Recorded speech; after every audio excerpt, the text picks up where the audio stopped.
June 8, 1963 ఒక పత్రికలో New York నగరంలోని ది బ్రూంక్స్ జూలో గొరిల్లా హౌస్ లో ప్రదర్శన గురించి ఒక ప్రకటన చేయబడింది.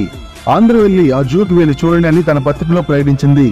ఇంతకీ ఏమిటా ప్రకటన అంటే, ప్రపంచంలో అత్యంత ప్రమాదకరమైన జంతువు, the most dangerous animal in the world.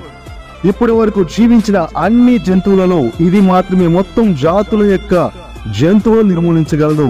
ఇప్పుడు భూమిపై ఉన్న సమస్త జీవరాశిని తుడిచిపెట్టే శక్తి దానికి ఉంది. న్యూయార్క్ జంతు ప్రదర్శనశాలలో ప్రపంచంలో అత్యంత ప్రమాదకరమైన జంతువు ఉంది. దీనిని జూ అధికారులు నిగూఢమైన నేర్పుతో నిర్వహిస్తారు. భయంకరమైన జంతువుల మధ్య, మౌంటైన్ గొరిల్లా బోనుల మధ్య, పటిష్టమైన దృఢమైన కంపార్ట్మెంట్ మధ్య ఆ జంతువు ఉంది అని ఆ ప్రకటనలో చూసిన ప్రజలందరూ కూడా ఆ జంతువుని చూడటానికి క్యూగట్టారు.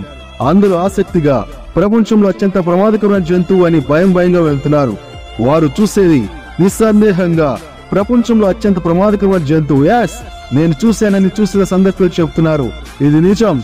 ఆ జూ వాళ్ళు ఒక పెద్ద అద్దం పెట్టి, ఆ అద్దం ముందు మీరు చూస్తున్నది ప్రపంచంలోని అత్యంత ప్రమాదకరమైన జంతువు అని ఎవరికి వారిని అద్దంలో చూపిస్తున్నారు.